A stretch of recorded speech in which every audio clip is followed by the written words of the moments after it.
In today's video, I am going to teach you how to install Cricfy TV on PC. We'll use an Android emulator, specifically BlueStacks, to run the mobile app on your computer. An emulator works like a virtual Android device inside your PC, letting you download apps from the Play Store and use them with your mouse and keyboard.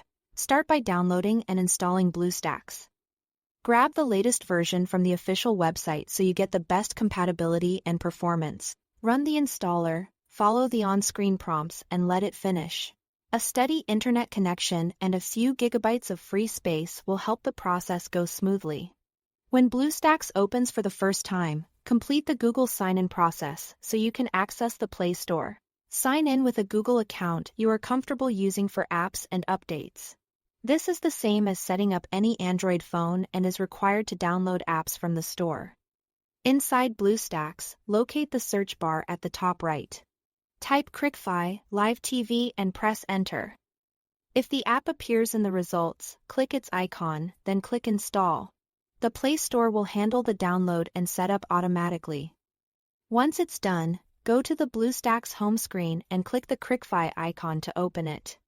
You can now start watching, just like on a phone, but with the comfort of a larger display.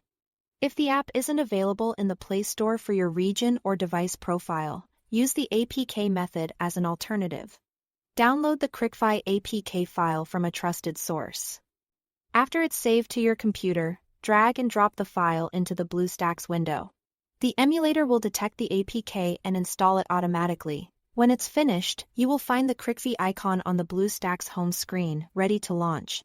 To keep everything running smoothly, close unnecessary programs to free up memory, and keep BlueStacks updated for the latest fixes and optimizations.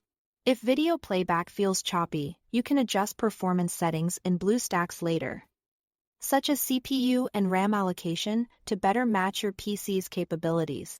And whenever you use APKs, stick to reputable sources and consider scanning the file with your antivirus before installing to avoid unwanted software. That's all to it. Thanks for watching.